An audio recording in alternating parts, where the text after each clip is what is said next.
Heureux de vous revoir dans notre page Mystère révélé. Alors, dans notre précédente vidéo, nous avons introduit notre grand concept du mystère révélé. Pour ceux qui ne l'ont pas encore lu, vous pouvez vous y rendre en tapant Introduction mystère révélé afin d'être dans l'âme de l'œuvre. Aujourd'hui, nous allons poursuivre notre premier chapitre intitulé La constitution de l'homme, ses caractéristiques, son fonctionnement. Et nous allons vous donner quelques exemples.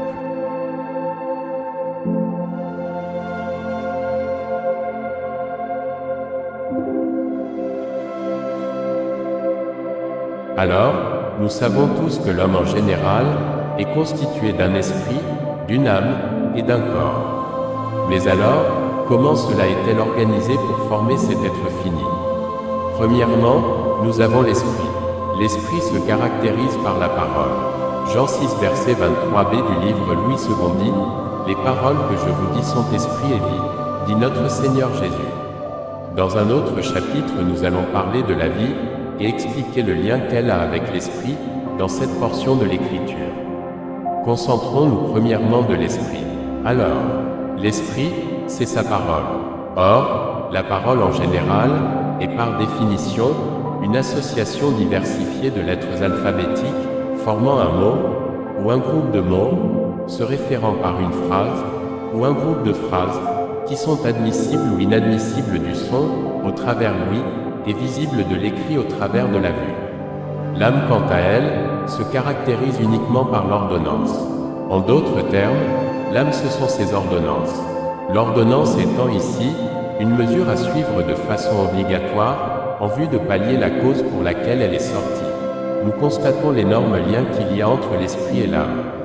Tous les deux sont centrés sur le vocabulaire, mais l'âme interprète de manière précise l'esprit pour avoir un meilleur rendement en sortie. Ce qui nous amène à dire que, sans esprit, il n'y a pas d'âme et sans âme, il n'y a non plus de corps. Enfin, nous avons le corps. Le corps se caractérise par les sens. En d'autres termes, le corps ce sont ses sens, d'où nous avons l'ouïe, la vue, l'odorat, le goût et le toucher. C'est ici que nous parlons de la matérialisation. Alors, comment tout ceci fonctionne?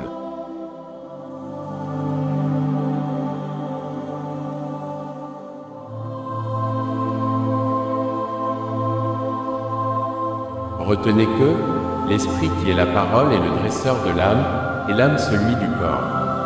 L'information reçue par l'âme, venant de l'esprit, est interprétée par ce dernier pour être matérialisée par le corps. L'information peut être une loi ou un principe ou une règle, etc., qui sont en fait les branches de la parole. D'où l'ordonnance de l'âme est fonction de la parole de l'esprit pour que le corps donne en finalité à cela un sens. Maintenant, vient s'infiltrer la mémoire.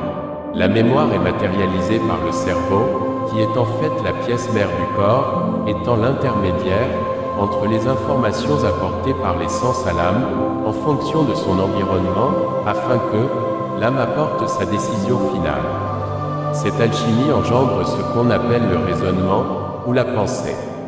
Pour que cela soit, il faudrait que, en premier temps, l'information reçue et interprétée par l'âme, venant de l'esprit, et matérialisée par le corps, soit enregistrée dans la mémoire, qui est le cerveau, afin qu'au prochain traitement, ou au deuxième temps, qu'il y ait déjà un opposant, qui ait cette dernière action enregistrée dans le cerveau, pour débattre avec l'âme, sur l'information qu'il reçoit d'elle, à l'instant T, et sur l'information qu'il reçoit des sens. Or, l'information reçue par les sens est fonction de son environnement, le matériel.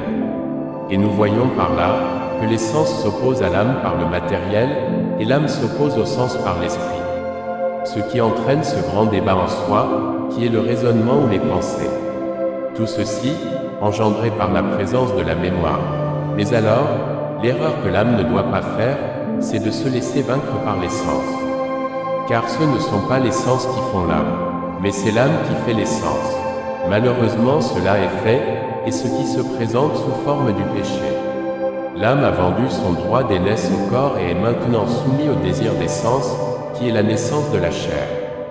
Or, La chair, c'est tout ce qui a trait à une satisfaction de soi en soi, ou une autosatisfaction en soi. Donc l'on veut être à l'aise dans sa peau. Je n'irai pas pour le moment dans les profondeurs pour cette parole, car elle est réservée pour un autre chapitre. Ainsi, hormis le côté négatif de la mémoire, qui reste malgré toute une partie importante du corps, nous pouvons dire, pour l'esprit, l'âme et le corps, qu'ils forment un trio bien organisé accordant en sortie le sens dans l'ordonnance des règles, donc le corps dans l'âme de l'esprit. L'âme étant l'intermédiaire.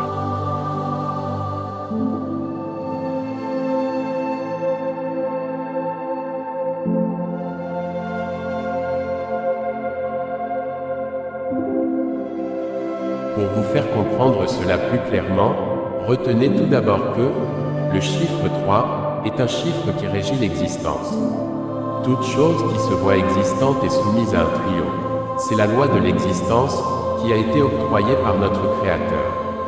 Par exemple, pour qu'il y ait une manifestation, il faudrait tout d'abord qu'il y ait la cause. Or, la cause ne peut pas se manifester par elle-même. Pour cela, il faudra un intermédiaire qui mène la cause vers la manifestation. L'intermédiaire peut être moi, ou toi, et bien d'autres, et nous voyons que la règle du trio s'applique. Un autre exemple plus clair, une mélodie. Une mélodie est constituée de 3 éléments. Premièrement, d'un son, deuxième d'une harmonisation, ce qui automatiquement va nous donner en sortie un sens. Il y en a de multitudes d'exemples. Mais nous ne pouvons pas tout citer. Observez davantage et vous verrez que le chiffre 3 est un chiffre incontournable. Deutéronome 12 verset 1 a dit « Voici premièrement les lois, deuxième, et les ordonnances que vous observerez. Ce « et » qui justifie le lien qu'il y a entre la loi et l'ordonnance, comme l'esprit et l'âme. Puis, troisièmement, que vous mettrez en pratique. La pratique, c'est le résultat. Parole de l'Éternel Dieu.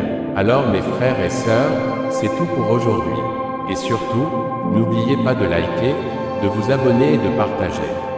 Rendez-vous dans la prochaine vidéo. Encore des mystères à révéler. Que Dieu vous bénisse.